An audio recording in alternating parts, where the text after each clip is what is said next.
ہائے ہائے، اگر تم خامند ہو تو بیوی کے لیے رحمت بن جاؤ، بیوی ہو تو خامند کے لیے رحمت بن جاؤ، ایک دوسرے کو عزت دو، ہاتھ اٹھانا، گالیاں دینا، یہ کہاں کی انسانیت ہے؟ پھر ہمارا معاشرہ جوائنٹ فیملی سسٹم ہے، ساس ہو کر سسر ہو کر بچے اور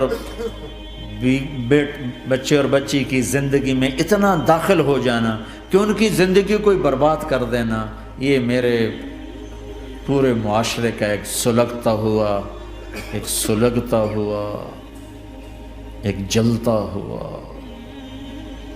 دکھ دیتا ہوا، یہ ایک اتنا بڑا روگ ہے کہ میں کتنے ہی آنسو بہاؤں تو میں اس غم کا حق نہیں ادا کر سکتا جو ہر گھر میں لڑائی ہے،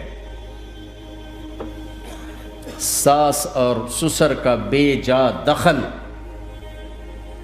بچی کی زندگی میں، اس نے گھروں کو آگ لگا دی ہے۔ ہمارے پڑوسی ذمہ دار ہیں، ان پڑھ ہیں بڑے ذمہ دار، تعلیم اتنی نہیں ہے، تو ان کے ایک بچے کا میں نکاح پڑھانے گیا تو ان کے والد بیٹھے تھے نکاح سے پہلے، ایسے ہی تو مجھ سے کہنے لگے مولانا صاحب میری بیوی نے مجھ سے کہا کہ دیکھو ہم دونوں عمر گزار چکے ہیں، تو ایسا کرو اپنے بیٹے کا گھر الگ بناؤ اور اس کی بیگم کو وہاں لے کر آؤ، اگر یہاں لے کر آؤ گے تو ہم دونوں کہیں ان کی زندگی خراب نہ کر بیٹھیں اور ان کی زندگی میں دخل دے کر کہیں ان کی زندگی کو تنگ نہ کر دیں، میرے بیٹے کا الگ گھر بنا، وہاں اس کی بیگم لوگ کے لے کر آ تاکہ ہم ان کی زندگی میں داخل نہ ہو سکیں۔ میں حیران ہو کر ان کو دیکھ رہا کہ ان پڑھ باپ، ان پڑھ ماں، اور اتنی اعلیٰ درجے کی بات۔ اب ہر آدمی میں یہ سخت نہیں کہ اپنے بیٹے کے لیے الگ گھر بنائے، یہ تو ہمت ہے کہ ان میں دخل دینا چھوڑ دے،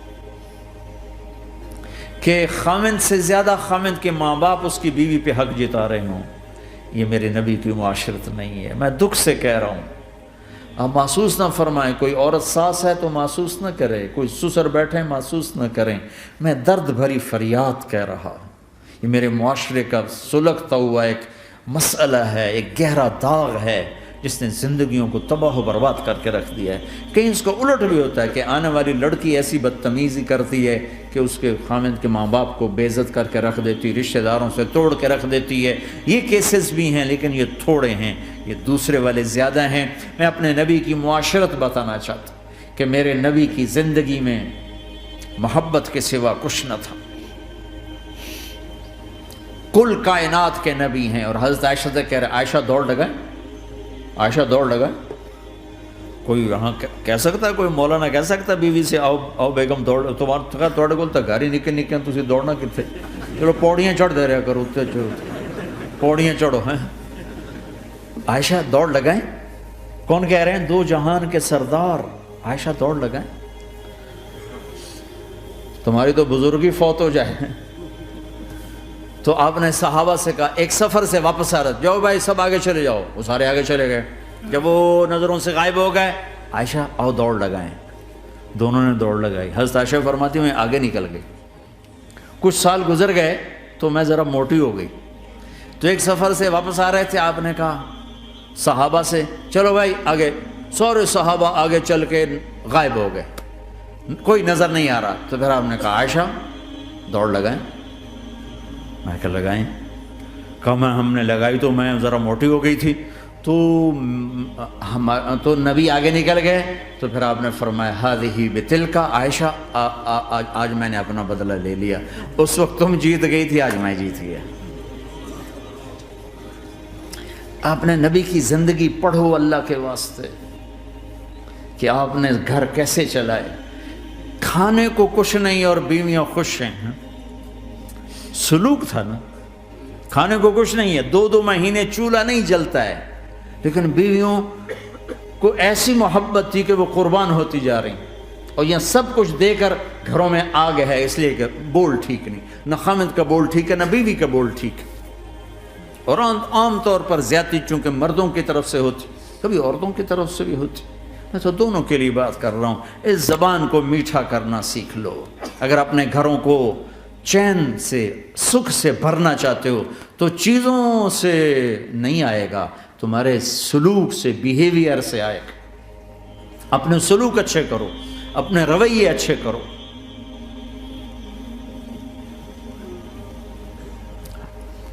مسجد نبوی میں حبشہ کے لوگ، ایتھوپیا، وہ کر رہے تھے چھوٹے چھوٹے خنجر، اس کے ساتھ نا وہ رقص کر رہے تھے۔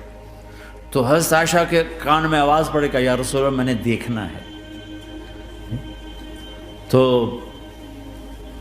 کوئی ہمارے ایسا ہوتا کہتا تو لایا نہیں کرتی، فضول کام دیکھتی، تو نبی کی بیوی کو چل بیٹھ قرآن پڑھ، چل مصلی پہ بیٹھ جا، چل تسبیح پڑھ۔ تجھے خیال کیسے آیا؟ دنیا میں دین مٹ رہا ہے، تمہیں خیال کیسے آیا کہ تو تماشا دیکھتی ہے؟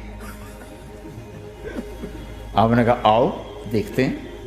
خود آپ دروازے میں کھڑے ہو گئے اور عائشہ کو پیچھے کھڑا کر لیا۔ تو عائشہ رضی اللہ فرماتی میں آپ کے پردے میں کھڑی ہو کر میں دیکھتی رہی یہاں تک کہ آپ تھک گئے، ہمارے نبی تھک گئے، اور تھک کے نا کبھی یوں ہو جاتے،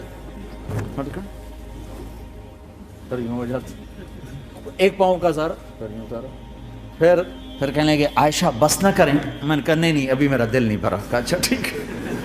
پھر کبھی یوں ہو رہے ہیں، کبھی یوں ہو رہے ہیں، کبھی یوں ہو رہے ہیں، کبھی یوں ہو رہے ہیں۔ حضرت عائشہ کہتے ہیں جب میں نے کہا بس، پھر آپ واپس آ۔ یہ میرے نبی کی زندگی ہے۔ تم لان تان سے زندگی بنانا چاہتے، ساس سسر بہو پر بیٹے سے بھی زیادہ حق جتانا چاہتے۔ یہ عام معاشرے کی بات بتا رہا ہوں کہ بہت تباہی ہے۔ میں تو مسائل سن میں نے تو اب اس دفعہ یہ ارادہ ہے کہ اب میں فون چھوڑ دوں گا، نہیں رکھوں گا، کہ میرے اندر ہمت ہی نہیں رہی کہ میں گھروں کے مسائل، میرا کلیجہ پھٹنے کو ہو۔ ایسے ظلم ہیں، ایسے ظلم ہیں۔ ہمارا سسرالی معاشرہ بڑا ظالم ہے، بڑا ظالم، 99.99% ظلم ہے۔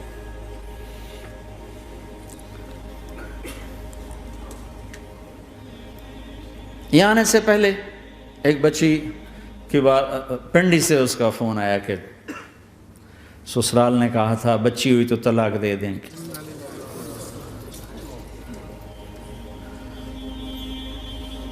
بچی ہو گئی،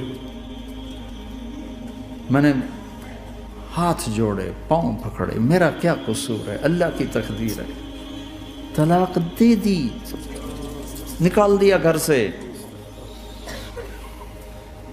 حج میں 2 بچہ بچی ساتھ تھے ابھی میرے حج میں، تو 22-23 سال کا بچہ تھا، اتنی سال کی بچی تھی، تو وہ میرے ساتھ حج میں اکٹھے تھے۔ تو ہم عرفات میں تھے، تو وہ بچہ میرے پاس آ گیا اور کہی بس مولانا میں اپنے گھر سے بڑا تنگ ہوں، اور میں نے فیصلہ کیا میں جاتے اپنی بیوی کو طلاق دے دوں گا۔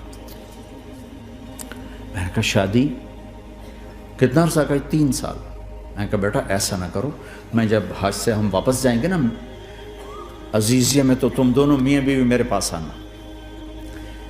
تو ہم جب واپس گئے تو میں نے پہلے اس کی بچی کو بلایا، اور وہ خود ہی ملنے آ گئے کہ میرے کچھ مسائل ہیں۔ پھر اس نے بیچارے نے اپنا دکھڑا شروع کیا، تو کہا جی 1 سال بچہ نہیں ہوا تو میری ساس نے مجھے اتنا ذلیل کیا، سسرال نے، یہ تو بانجھ ہے، یہ تو بانجھ ہے، اس کا تو ہونا ہی نہیں ہے، اور اتنے تانے کہ میرے ماں باپ بھی رو برا حال، میرا رو برا حال۔ پھر آخر یہ ہوا کہ چلو میڈیکلی دیکھا جائے، ٹیسٹ کیا گیا تو فالٹ بچے میں نکلا، میں تو کلیئر تھی، تو پھر میری ساس کی ٹیپ بدل گئی۔ تو تقدیر ہے، تقدیر میں لکھا تھا ایسے، تقدیر ہے، تقدیر ہے۔ اب تقدیر آ گئی، اللہ کی رضا پہ رہا۔ پہلے اس کو ذلیل کیا ہوا تھا، اور جب بیٹے میں فالٹ نکلا تو اب یہ تو تقدیر ہے، تو اللہ کی رضا پہ راضی ہو جائے۔ یہ چھوٹے چھوٹے مسائل۔ جب میں نے تھوڑی سی ان سے سٹنگ کی تو ابھی میں اس سے فون سے ان ٹچ ہوں کہ کہیں یہ پھر بے وقوفی نہ کر بیٹھے۔ کہا مولانا ہمارا گھر سکھی ہو گیا پر ماں باپ دونوں ناراض ہو گئے۔ میں نے ان کی ناراضگی کی فکر نہ کر، انہیں راضی کرنا تیرے ذمے، تیری بیوی کے ذمے نہیں ہے، تو اپنا حسن سلوک باقی رکھ۔ اس حد تک یہ ہمارے گھروں میں جو نہ جاننے کی وجہ سے دیکھو تمہارے یہاں ٹریفک کا سسٹم کتنا اچھا ہے، 10,000 گاڑیاں چل رہی ہوں، ٹریفک بلاک نہیں ہوتی، چل رہی ہوتی، چونکہ ہر آدمی اپنی لائن میں چل رہا ہے۔ اور ہمارے پاکستان میں 10 گاڑیاں کٹھی ہو کے سر پھنسا کے کھڑی ہو جاتی ہیں، ساری رات کھلوتے رہتے ہیں، راہ نہیں دیندے، کھلوتے ہیں کئی دفعہ، او تو ہٹ، او تو پیچھے ہو، 200 گاڑیاں ادھر 200 ادھر۔ یہ چونکہ میں روز سڑکوں پہ چلتا ہوں، روز یہ تماشا دیکھتا ہوں۔ اگر تم اپنی لائن میں رہو تو کوئی فساد ہی نہیں، جب تم اپنا بیریئر کراس کرتے ہو پھر فساد شروع ہو جاتا ہے۔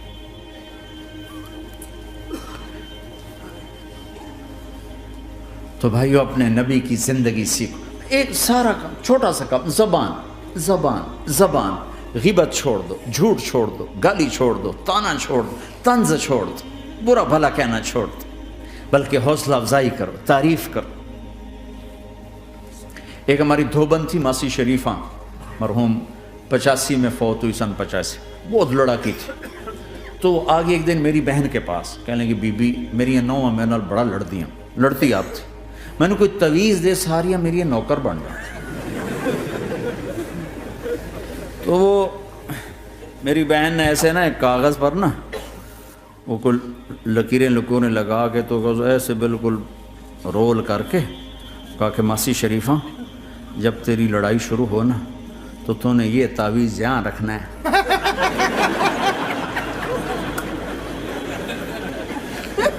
اور اس کو گرنے نہیں دینا، اگر یہ گر گیا تو بڑا فساد ہو جائے گا۔ اب کیا چکر تھا، وہ چپ کرانا تھا اس کو، لڑائی تو ساری اس کی تھی۔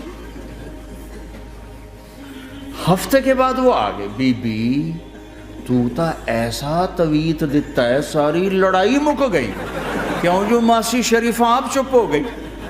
یا وہ شروع ہوتے وہ ایسے کر کے بیٹھ جاتے، لڑائی ختم۔